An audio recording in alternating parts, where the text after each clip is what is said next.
اللهم صل على سيدنا محمد يا رب صل وسلم دائما ابدا على حبيبي.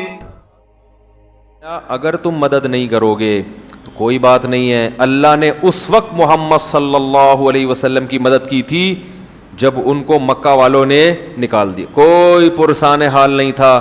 کیسی مدد کی؟ اذ یقول لصاحبہ، جب وہ اپنے ساتھی سے کہہ رہا تھا. اس سے بڑی فضیلت کسی صحابی کی نہیں ہو سکتی. کیسی محبت سے، اور گویا اس میں ایک تانے کا عنصر بھی ہے کہ تم اگر مدد نہیں کرتے تو محمد کے ساتھی نے محمد کی صلی اللہ علیہ وسلم، انہوں نے مدد کی ہے اور اللہ نے ان کے ذریعے سے کروائی ہے. تو گویا اس سے پتہ چلا کہ محمد صلی اللہ علیہ وسلم اور ابو بکر یہ ساتھ ساتھ ہیں. پوری امت کو اللہ ان کے مقابلے میں لا کے کھڑا کر رہا ہے، اور مقابلے میں حضرت ابو بکر کو نہیں ذکر کیا اللہ نے. بہت مشکل ہے. یعنی اللہ کہہ رہا ہے کہ تمام صحابہ سے اور تمام مسلمانوں سے کہ تم اگر محمد صلی اللہ علیہ وسلم کی مدد نہیں کرتے تو کوئی بات نہیں ہے. اللہ نے اس وقت مدد کی تھی جب وہ دو تھے، محمد ان دو میں کے ایک تھے. تو گویا اللہ نے نبی صلی اللہ علیہ وسلم اور حضرت ابو بکر صدیق کو ایک طرف اور باقی پوری امت کو اس کے مقابلے میں ذکر کیا کہ باقی پوری امت اگر ان کی مدد کرے نہ کرے، اللہ نے تو ان دونوں کی مدد کر لی ہے. کتنی بڑی فضیلت ہے یہ حضرت ابو بکر کی. اور علماء کہتے ہیں کہ اس آیت میں حضرت ابو بکر کا صحابی ہونا، ساتھی ہونا یہ منصوص ہے، کیونکہ اللہ نے حضرت ابو بکر کو نبی کا ساتھی کہا ہے. ساتھی ہر ساتھ رہنے والے کو نہیں کہتے، ساتھی اس ساتھ رہنے والے کو کہتے ہیں جو آپ کا دوست ہو. منافق کو کبھی ساتھی کہیں گے؟ بولو بھائی. تو ساتھ رہنے والا جو دوست ہوتا ہے اس کو کیا کہا؟ کیونکہ بعض دفعہ دشمن بھی ساتھ میں آ جاتا ہے. تو اس سے پتہ چلتا ہے کہ حضرت ابو بکر رضی اللہ تعالی عنہ کے ایمان کی اللہ اس آیت میں گواہی دے رہے ہیں. حضرت ابو بکر کو اگر کوئی مومن نہ مانے، معاذ اللہ منافق مانے، تو وہ اس آیت کا واضح لفظوں میں انکار کر رہا ہے. اذ یقول لصاحب، اور اللہ کہہ رہا ہے کہ ساری دنیا اگر محمد کی مدد چھوڑ دے گی صلی اللہ علیہ وسلم تو ابو بکر کے ذریعے اللہ کس کی مدد کرے گا؟ نبی کی مدد کرے گا اللہ. جیسے اللہ نے کی ہے. جو دو میں کے ایک تھے، وہ ایک دوسرا تھا اور ایک کون تھے؟ یہ نبی تھے. اذ یقول لصاحبہ، دونوں پریشان تھے. حضرت ابو بکر زیادہ پریشان تھے نبی کی وجہ سے. نبی ابو بکر کو کیا دے رہے تھے؟ تسلی. عجیب بات ہے، جو جس کی مدد کے لیے آتا ہے تو مدد کرنے والا تسلی دیتا ہے نا. یہاں تسلی کون دے رہا ہے؟ نبی. یہ نبی کی محبت کی علامت ہے. اور ابو بکر کو غم اپنا نہیں ہو رہا تھا. کس کا غم ہو رہا تھا؟ محمد صلی اللہ علیہ وسلم کا. وہ واقعہ تو پتہ ہی ہوگا نا. وہ بھائی جو غار میں ٹھہرے تھے، مشرکین نے آ کے گھیر لیا تو اللہ تعالیٰ نے حکم دیا کبوتر کو کہ اس نے فوراً جالا بنا دیا. اور تو وہ کہنے لگے اس کے اندر تو کوئی جا نہیں سکتا، یہ تو بہت پرانا جالا لگا ہوا ہے. تو اس طرح اللہ تعالیٰ نے بچایا. تو اللہ تعالیٰ نے قیامت تک آنے والے انسانوں کو بتایا کہ اللہ نے ابو بکر کے ذریعے محمد صلی اللہ علیہ وسلم کی مدد کروائی ہے. تم اگر نہیں کرو گے تو اللہ نے جب اس وقت کروائی ہے تو اللہ اور دوبارہ ایسے لوگ پیدا کر دے گا. وہ الگ بات ہے کہ پھر امت مدد کرتی رہی ہے اور اللہ کو دوبارہ پیدا کرنے کی ضرورت نہیں پڑی. حضرت عمر رضی اللہ تعالیٰ عنہ فرماتے تھے کہ حضرت ابو بکر اگر میری ساری زندگی کی نیکیاں لے کے مجھے صرف وہ والی رات دے دیں جب پوری قوم ایک طرف اور ابو بکر غار میں نبی کے ساتھ، پوری زندگی کی نیکیاں لے کے صرف وہ ایک رات مجھے دے دیں تو میں اس سودے کے لیے تیار ہوں. کتنی حضرت عمر کی نیکیاں تھیں. فرمایا ساری لے لو، وہ ایک رات دے دو. کیونکہ اس رات کا جو اللہ نے بڑی شان سے قرآن میں ذکر کیا، ایسا تذکرہ اللہ نے کسی اور رات کا نہیں کیا. ایسی شان سے اللہ نے ذکر کیا. اس وقت کو یاد کرو جب یہ دو میں سے، دیکھو آپ یہ بھی کہہ سکتے تھے، اللہ تعالیٰ یوں بھی کہہ سکتے تھے کہ جب محمد صلی اللہ علیہ وسلم اپنے ساتھی کے ساتھ تھے، نا ثانی اثنین، دو میں سے ایک. یہ گویا رتبہ بیان کرنے کے لیے کہ دونوں کیا کیا ہیں, بالکل قریب قریب ساتھی ہیں, قریب قریب. تو اللہ ان دونوں میں سے دونوں کو ہر ایک کا دوسرا کہہ رہا ہے. تو یہ بھی بلاغت ہے قرآن مجید کی.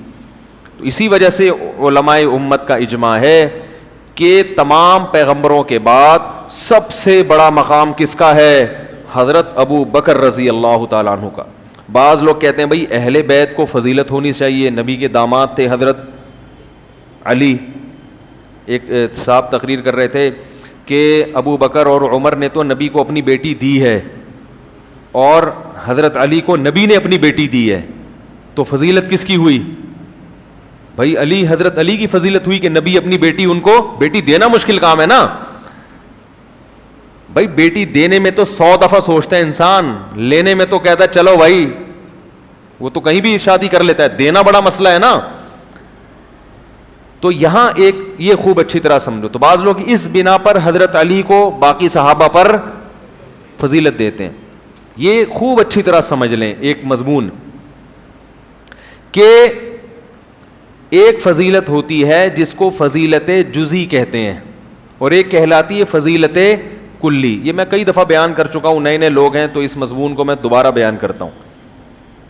دیکھو حضرت موسیٰ علیہ السلام کو یہودی کہتے ہیں کہ موسیٰ علیہ السلام کو تو اللہ کوہ طور پہ بلا کے ہم کلام ہوا کرتے تھے اور محمد صلی اللہ علیہ وسلم پہ وہی آتی تھی جبریل کے ذریعے, تو جبریل واسطہ بنتے تھے اور ادھر اللہ بغیر واسطے کے. تو یہودی کہتے ہیں بتاؤ فضیلت پھر کس کی ہوئی؟ یہ اشکالات اٹھاتے ہیں. فوراً جواب جاتا ہے یار موسیٰ علیہ السلام تو پھر زیادہ فضیلت والے ہوئے, کیا خیال ہے؟ بھائی ان سے تو اللہ براہ راست ہم کلام ہو رہا ہے اور نبی کو جبریل کے ذریعے وہی کر رہا ہے. بھائی کیا ہو گیا؟ اشکال ہوتا ہے کہ نہیں ہوتا؟ پھر ایک اشکال یہ کرتے ہیں کہ قرآن میں بتاؤ سب سے زیادہ ذکر کس پیغمبر کا ہے؟ جواب موسیٰ علیہ السلام کا. کہہ رہے محمد صلی اللہ علیہ وسلم کا تو اتنا ہے نہیں, تو فضیلت کس کی ہوئی؟ مسلمان کہے گا بھائی موسیٰ علیہ السلام کی ہوئی. اس طرح کی باتیں کر کے تو وہ کہتے ہیں بھائی یہ تو ان کی فضیلت ہوئی. پھر عیسائی کہتے ہیں کہ بتاؤ قرب قیامت میں کون سے نبی آئیں گے؟ ہم کہتے ہیں عیسیٰ علیہ السلام آئیں گے. کہ محمد صلی اللہ علیہ وسلم آئیں گے؟ ہم کہتے ہیں نہیں آئیں گے. تو کہا آپ دیکھو فضیلت کس کی ہوئی. ابے بولنے میں کوئی گورنمنٹ نے کوئی پابندی لگائی ہے کیا؟ تو بول لو بھائی حضرت عیسیٰ علیہ السلام کی. وہ کہتے ہیں بتاؤ حضرت عیسیٰ علیہ السلام مردوں کو زندہ کرتے تھے؟ ہم کہتے ہیں ہاں کرتے تھے. کہہ رہے ہیں محمد صلی اللہ علیہ وسلم کرتے تھے؟ ہم کہہ رہے ہیں نہیں کرتے تھے. بتاؤ فضیلت کس کی ہوئی؟ تو یہ سمجھنے کی. اسی طرح جو شیعہ حضرات ہیں وہ کہتے ہیں کہ حضرت ابو بکر نے نبی کو بیٹی دی ہے, لیکن نبی نے بیٹی دی کس کو ہے؟ حضرت علی کو. تو فضیلت کس کی ہوئی؟ تو کہہ گا بھائی یہ تو حضرت علی کی ہونی چاہیے. تو حضرت علی کی فضیلت کے ہم منکر نہیں ہیں, بیٹی دینا بڑی بات ہے, حضرت علی کا بڑا اکرام ہے, یہ پیغمبر اپنی بیٹی دیں, اس میں کوئی شک نہیں ہے. لیکن یاد رکھو انبیاء کو جو فضیلت جس بیس پہ ملتی ہے تو انبیاء کے ساتھیوں کو بھی فضیلت اسی بیس پہ ملتی ہے. اس صفت میں اس وصف میں جو پیغمبر کے جتنا قریب ہوگا وہ باقیوں سے افضل. پیغمبروں کو فضیلت کس بیس پہ ملی ہے؟ کہ وہ اللہ کا پیغام لوگوں تک پہنچانے کے لیے آتے ہیں. ایک منکرین حدیث کہنے لگا سب سے زیادہ حسن کس میں تھا؟ ہم بچے تھے, ہم نے کہا یوسف علیہ السلام میں. اس نے کہا آدھا حسن تو اکیلا یوسف علیہ السلام کو ملا ہے, تو فضیلت کس کی ہوئی ہے بھائی؟ تو یہ اس طرح کے سوالات کرتے ہیں.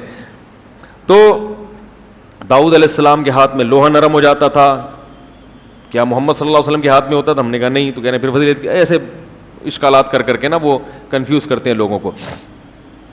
تو یہ ایک اصول سمجھ لیں. میں مثالوں سے بات سمجھاتا ہوں. آپ نے ایک کام ہے گڑھا کھودنے کا. کام کیا ہے؟ کھڈا کھودنا ہے, کنواں کھودنا ہے. 12 فٹ یا 15 فٹ کنواں کھودنا ہے. کنواں کھودنا ایک کام ہے جو آپ کی نظر میں بہت اہم ہے, اس وقت کی ضرورت ہے. آپ نے 5 آدمی بلائے, 5 مزدور. اب ظاہر ہے آپ ان میں سے سب سے افضل کو رکھیں گے نا, سب سے افضل کو. اب آپ نے دیکھا کہ یار یہ والا بڑا خوبصورت ہے مزدور. یہ مزدور کیا ہے؟ حسن و جمال, کیا زبردست بھینی بھینی خوشبو آ رہی ہے اس کے جسم سے. تو لہذا وہ مزدور کہہ رہا ہے بھائی میں سب سے زیادہ خوبصورت ہوں اور یہ 4 ان کی شکل اچھی نہیں, لہذا میری فضیلت زیادہ ہے, مجھے رکھو. آپ رکھ لو گے؟ دوسرا کہتا ہے نا اس خوبصورت سے کہتے تیرے پاس پیسے ہیں؟ وہ کہہ رہا نہیں. کہہ رہا ہے میں 18 گریڈ کا آفیسر ہوں. ایک مثال ہے, وہ الگ بات ہے کہ زمانے کی وجہ سے میں جاب لیس ہو گیا, میرا رتبہ اس سے زیادہ ہے, میرا مقام اس سے, میں آفیسر ہوں, اس کی تو کوئی سنتا نہیں, میری تو ساری دنیا سنتی رہی ہے. تیسرا کہتا ہے میں فلاں قوم کا آدمی ہوں, میں سید ہوں, میں کیا ہوں. چوتھا یہ کہتا ہے. پانچواں کہتا ہے جتنی دیر میں یہ گڑا, پانچواں جو ہے نا اس کی نہ شکل اچھی ہے, بس صورت ہے, نہ اخلاق اچھے ہیں, بات کرنے کی تمیز ہے ہی نہیں, ناک بہری ہے اس کی, اور کپڑے بھی گندے, بدبو آ رہی ہے. آپ اس سے کہتے ہیں تو یہاں کیوں آیا ہے؟ کہہ رہا ہے یہ جتنی دیر میں گڑا کھودیں گے نا, گھنٹے میں کھودیں گے, میں 1 گھنٹے میں کھود کے دکھا دوں گا, اور ایسی صفائی سے کام کر کے دکھاؤں گا کہ جو آئے گا بولے گا بھائی کنواں ہے کنواں, کسی مشین سے کھدوایا ہے کیا, اور ریٹ میرے کم ہے, لیکن شکل اچھی نہیں ہے. تو کس کو ترجیح دو گے آپ بولو گے بھائی جو خوبصورت سے, بھائی کوئی رشتہ تھوڑی دینا ہے تجھے ہم نے, نکل یہاں سے. دوسرے کہو گے 18 گریڈ, تجھے کوئی ٹھپا تھوڑی لگوانا ہے ہم نے ڈاکومنٹس پہ, پتلی گلی سے نکل لے. ان سے پوچھا کتنی دیر میں, 18 گریڈ والے کہہ رہے ہیں بھائی میں 4 دن لگا دوں گا, کیونکہ میرا کام تو ہے نہیں, میں تو ساری زندگی ایئر کنڈیشن میں بیٹھا ہوں. دوسرا کہہ رہا ہے میں حسن و جمال اتنا ہے کہ میں اس کو بچاتے 6 دن لگاؤں گا, زیادہ پسینہ آ گیا تو نمکیات نہ نکل جائیں, تو یہ نہ ہو جائے, تو وغیرہ, اور آتا بھی نہیں ہے مجھے. تو آپ ترجیح اس موقع پہ کس کو دو گے؟ تعریف کرو گے اس کی جس میں حسن, کہا گا آپ ماشاءاللہ بڑے اچھے آدمی ہو, بڑے ماشاءاللہ جچ رہے ہو آپ, بہت اچھے ماشاءاللہ, کرتا لگتا ہے کہ آپ نے ان سے ادھار لیا ہے, تو تعریف کرو گے. لیکن اس موقع پر ترجیح کس کو دو گے؟ کیونکہ اس وقت آپ کی نظر میں سب سے زیادہ اہم کیا چیز ہے؟ کنواں کھدوانا. تو یاد رکھو اللہ نے انسانوں کو پیدا کیا اپنی عبادت کے لیے تاکہ یہ مجھ سے جڑے رہیں. تو اللہ تعالیٰ بہت سارے دنیا میں کام کرتے ہیں, لیکن اور بہت سارے کام اللہ نے حکیموں کو بنا دیا لوگوں کے علاج کرانے کے لیے, ڈاکٹروں کو پیدا کر دیا لوگوں کے علاج کے لیے, سائنسدانوں کو پیدا کیا اللہ نے تاکہ یہ ترقی کروائیں, چاند اور سورج پہ قدم, سورج پہ تو نہیں خیر اتنی نہیں ہو رہی, چاند پہ اور مریخ پہ قدم رکھنے کی باتیں کریں. اور میکینک کو اللہ نے پیدا کر دیا, وہ مختلف چیزیں بنا کے مارکیٹ میں لاتا رہے. یہ ساری چیزیں انسانیت کے مقاصد میں نہیں ہیں, ضرورت ہے, ہونے چاہیے, لیکن انسانیت کو پیدا کیوں کیا تھا؟ وما خلقت الجن والانس الا لیعبدون. اصل مقصد کیا تھا؟ یہ میری عبادت کریں. تو اس اصل مقصد کے لیے جو لوگ دنیا میں آتے ہیں وہ تمام لوگوں سے افضل, تبھی تمام پیغمبر تمام لوگوں سے افضل, ڈاکٹروں سے بھی, انجینئر سے بھی, سائنسدان سے, کیونکہ اصل مقصد ان کو دیتے ہیں اللہ تعالیٰ. بالکل ایسے جیسے آپ کی نظر میں آپ کنویں کو فوکس کر رہے ہیں نا, تو آپ اس میں بس صورت, خوبصورت, ان چیزوں کو نہیں دیکھو گے, آپ کہو گے یہ والا کام کون کر کے دے گا مجھے. سمجھا پا رہا ہوں میں اپنی بات؟ تو پیغمبروں کو جو اللہ بھیجتے ہیں انسانوں کو کس سے جوڑنے کے لیے؟ اللہ سے. اس لیے اللہ کی نظر میں فضیلت سب سے زیادہ کس کی ہے؟ پیغمبر کی. اب پیغمبروں میں بھی مختلف درجات ہیں, تو پیغمبروں میں جو جس پیغمبر میں یہ رسالت والا معنی سب سے زیادہ ہوگا, اللہ کی نظر میں وہ پیغمبر سب سے زیادہ افضل. حضرت موسیٰ علیہ السلام کو یقیناً یہ فضیلت حاصل ہے کہ اللہ کوہ طور پہ بلا کے ہم کلام ہوتے تھے, مگر حضرت موسیٰ میں جو رسالت والی صفت تھی وہ ہمارے نبی سے کم تھی, کیونکہ ایک مخصوص قوم کی طرف نبی بنا کے بھیجا گیا, چند لوگوں کو, چند لاکھ کو یا چند ہزار کو اللہ سے جوڑنے کے لیے. محمد صلی اللہ علیہ وسلم کو سارے انسانوں کی طرف اللہ نے پیغمبر بنا کے بھیجا ہے.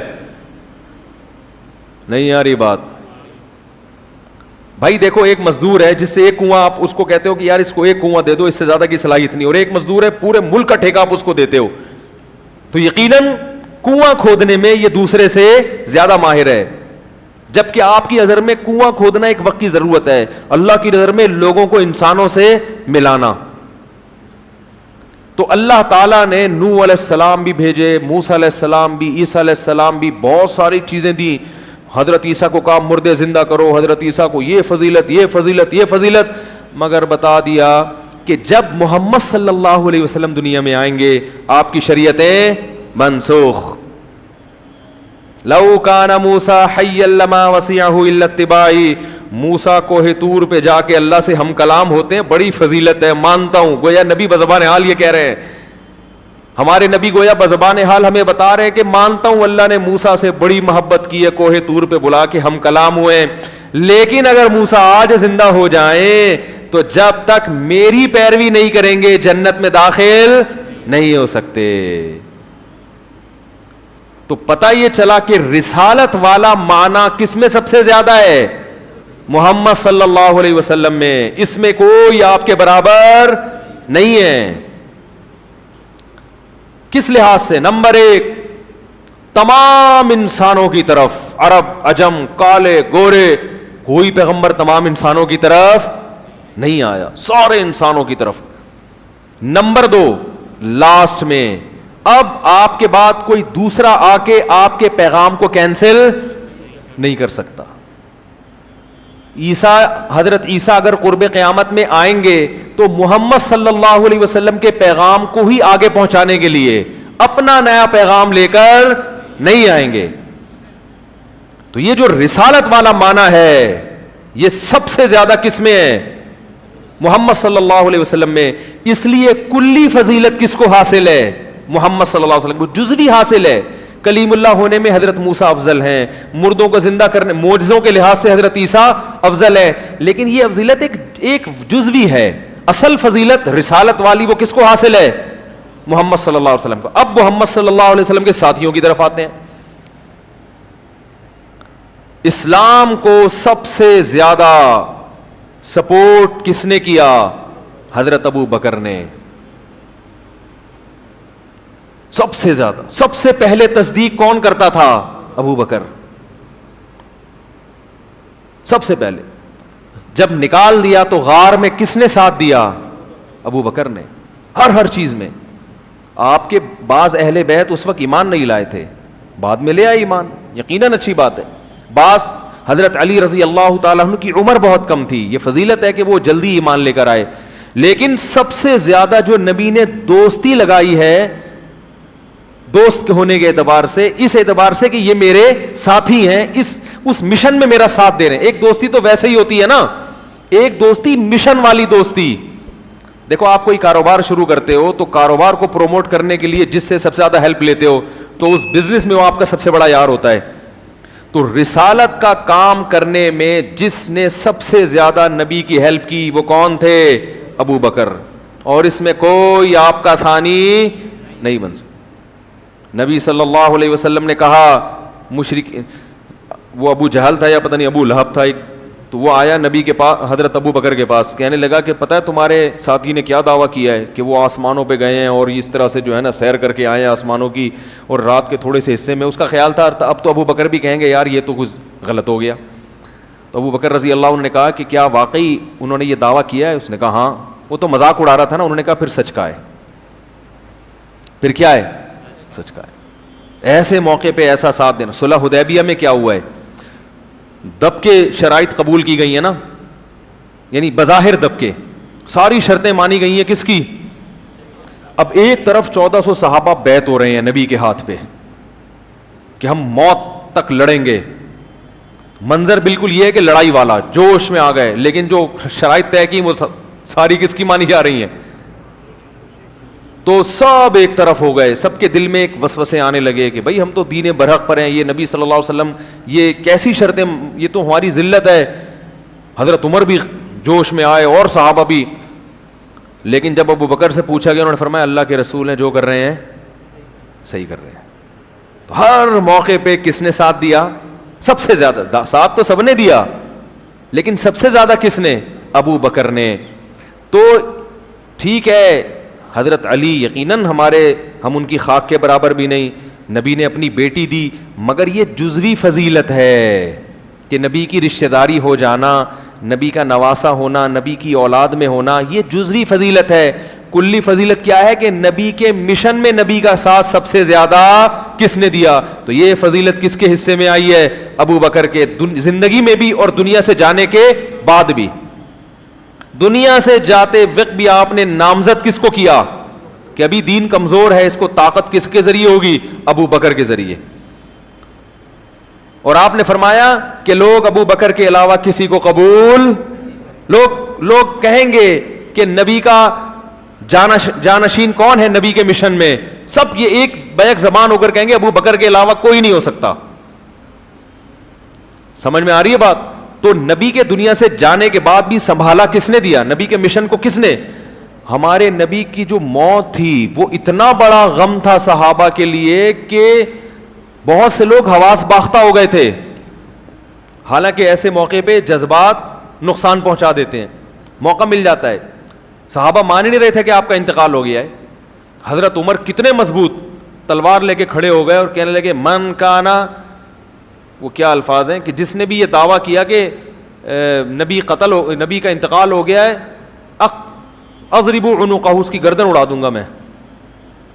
تو ظاہر ہے ایسے موقع پہ تو ایک حقیقت ہے نا, گراؤنڈ ریئلٹی ہے, اس کو تو ماننا چاہیے. تو عجیب حالت ہو گئی صحابہ کرام کی, بھئی یہ تو ہو ہی نہیں سکتا. لیکن ابو بکر جنہیں محبت سب سے زیادہ ہے تو وہ نبی کے مشن کو فوکس کر رہے ہیں, نبی کی ذات کو فوکس نہیں کر رہے.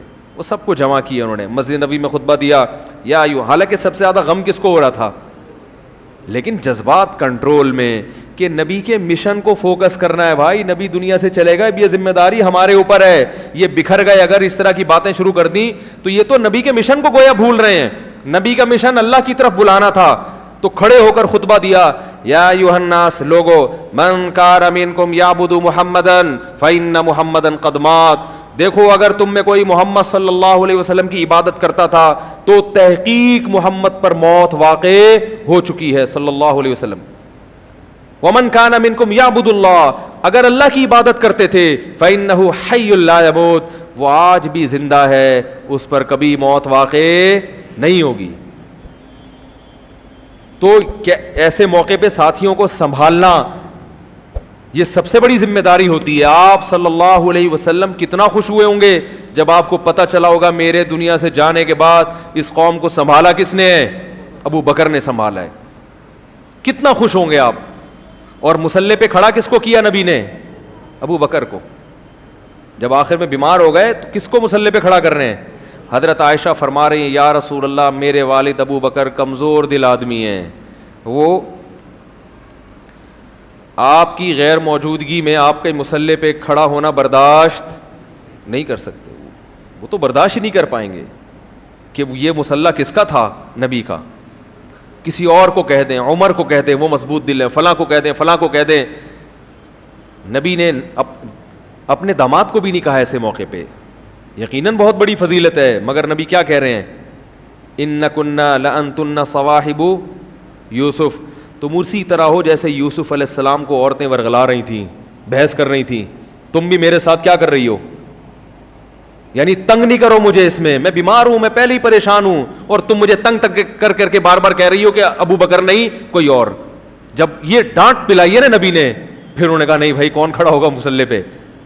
یہ جو حساسیت تھی نبی کی کہ اپنی بیماری میں اپنے مصلی پہ ابو بکر کے علاوہ کسی کو برداشت نہیں کر رہے. یہ اشارہ کر رہے ہیں کہ میں جو مشن لے کے دنیا میں آیا ہوں اور اللہ نے پیغمبروں کو جس مشن کے لیے بھیجا تھا, میرے بعد وہ مشن کس کے پاس آ رہا ہے؟ ابو بکر کے ہاتھ میں آئے گا. مصلی, کیونکہ نبی کے لیے سب سے قیمتی جگہ نبی کا مصلی, تو اس مصلی پہ کون کھڑا ہوگا؟ ابو بکر. اور ابو بکر کے علاوہ کوئی عذر میں کسی کا بھی قبول کرنے کے لیے تیار نہیں ہوں. حضرت علی کو بہت بڑی فضیلت, داماد رسول ہیں, مگر یہ جزوی فضیلت ہے. جیسے موسیٰ کو علیہ السلام کلیم اللہ تھے, بہت بڑی فضیلت ہے, جزوی ہے. رسالت جو اصل مقصد ہے اس میں نبی کا نائب کون ہے؟ ابو بکر. رسالت میں نبی کی نیابت کس کے پاس آئی ہے؟ ابو بکر کے ہاتھ میں آئی ہے. اور ابو بکر کے بعد حضرت عمر جو خلیفہ کا مطلب کیا؟ نبی کے جانشین. حضرت ابو بکر کے بعد حضرت ابو بکر نے خود کس کو بنایا؟ عمر کو, کسی اور کو نہیں بنایا. یہ بتا دیا کہ نبی نے مجھ پر اعتماد کیا سب سے زیادہ, تو میں اپنے بعد سب سے زیادہ اعتماد کس پہ کرتا ہوں؟ عمر پہ. اور پھر ان کے بعد حضرت عثمان کو امت نے منتخب کیا, اور اس وقت کی امت نے جو اس دور کے بلکہ روئے زمین کے اب تک آنے والے انسانوں میں سب سے